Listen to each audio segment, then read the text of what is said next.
Hi friends, രാവിലെ തന്നെ ചക്ക കൊയ്യാൻ വേണ്ടിയിട്ട് ഒരു കൊക്ക കെട്ടുന്ന തിരക്കിലാണ് കേട്ടോ. ഇന്ന് ഞങ്ങളെല്ലാവരും എൻ്റെ പുരയിലുണ്ട്. പോരാത്ത എൻ്റെ മേമൻ്റെ മോന് സയാനും വന്നിട്ട്, അല്ലെങ്കിൽ എല്ലാവരും ഒത്തുകൂടുന്ന സമയത്ത് ഇങ്ങനത്തെ എന്തെങ്കിലുമൊക്കെ ഉണ്ടാക്കി തിന്നാനാട്ടോ ഞങ്ങൾക്ക് ഇഷ്ടം. ഇനിയിപ്പോൾ ചക്കൻ്റെ കാര്യം പറയുകയാണെങ്കിലോ, ഇക്കൊല്ലത്തെ ആദ്യത്തെ ചക്കാണ് കേട്ടോ ഇപ്പോൾ ഞങ്ങൾ കൊയ്യാൻ പോകുന്നത്. ഇതിൻ്റെ മുമ്പ് കൊത്തഞ്ചക്ക പേരക്കാൻ ഈമെന്ന് കൊയ്തീനും. ചക്ക വീണപ്പോൾ അമ്ലുവിൻ്റെ ഒരു സന്തോഷം കണ്ടില്ലേ.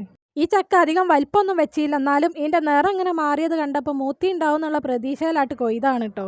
ഇവിടുത്തെ പ്ലാവിൻ്റെ ഒരു പ്രത്യേകത എന്താണെന്ന് വെച്ചാൽ എല്ലായിടത്തും ചക്ക ഉണ്ടാകുന്നതിന് മുമ്പ് തന്നെ ദീമൽ ചക്ക ഉണ്ടാവും. ഇപ്പോൾ എല്ലായിടത്തും ചക്ക ഒന്നും ഉണ്ടായില്ല എന്നാണ് എനിക്ക് തോന്നുന്നത്. അപ്പോൾ നമുക്കിവിടെ മൂത്ത ചക്കായി.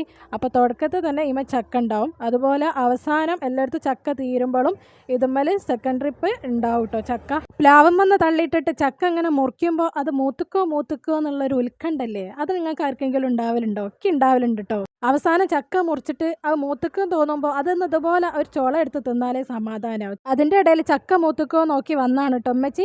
ഇനിയാണ് മക്കളെ പരിപാടി. വേഗം ഒരു വായൻ്റെല വെട്ടുക, എന്നിട്ട് ചക്ക കയ്യിലേക്കാട് പെറുക്കിയിടുക, വെട്ടിയിരിക്കുക, അങ്ങനത്തെ പരിപാടിയൊക്കെ. ഇതിനൊക്കെ ഞാൻ നല്ല എക്സ്പേർട്ട് ആയതുകൊണ്ട് ഇങ്ങനത്തെ കാര്യങ്ങളൊക്കെ ഞാൻ വേഗം അങ്ങ് ചെയ്യും കേട്ടോ. ആരെയും കാത്തുക്കൊന്നുമില്ല.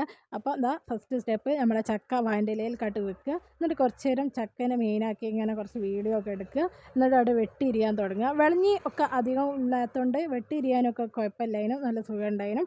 അങ്ങനെ ഞാൻ ഓരോന്നിങ്ങനെ വെട്ടിയിരുന്ന് വെച്ച് കംപ്ലീറ്റ് ആക്കി. ഇതാ ഒരു ചക്ക മുഴുവൻ എടുത്ത് കിട്ടും. എത്ര ആൾക്കാരുള്ളത് കൊണ്ട് ഇതാ ഇത്രേ കിട്ടിയുള്ളൂ. ഞാൻ പറഞ്ഞില്ല ആദ്യം തന്നെ ചെറിയ ചക്കാണെന്ന്, എന്നാലും ചോള നല്ല വലിപ്പമുള്ളതുകൊണ്ട് തന്നെ വേഗം ഞാനും മേമയും കൂടി ഇതാ അരിഞ്ഞ് വെച്ച്. കുറച്ച് കുരുവെങ്കിലും ചക്ക വെക്കുമ്പോൾ അതിലിട്ടിയില്ലെങ്കിൽ ചക്ക പിണങ്ങുമല്ലോ, പിന്നെ അടുത്തെല്ലാം ചക്ക ഉണ്ടാവില്ല എന്ന് പറഞ്ഞ്. അപ്പോൾ കുറച്ച് കുരു അതിലിട്ട് ബാക്കി ഞങ്ങൾ കറി വെക്കാനും വെച്ച്. അങ്ങനെ അമ്മച്ചി ചക്കയൊക്കെ കേകിയിട്ടേ ഉപയോഗിക്കുള്ളൂ കേട്ടോ. അപ്പോൾ അമ്മച്ചി ചക്കയൊക്കെ കേകി അടുപ്പത്ത് വെച്ച് ഉപ്പും മഞ്ഞപ്പൊടിയും ഒക്കെ ഇട്ട് കുറച്ച് വെള്ളം ഒഴിച്ച് അടുപ്പത്തേക്കായിട്ട് വെച്ച് വേഗം തന്നെ വേകുന്ന ചക്കാണ് കേട്ടോ അത്.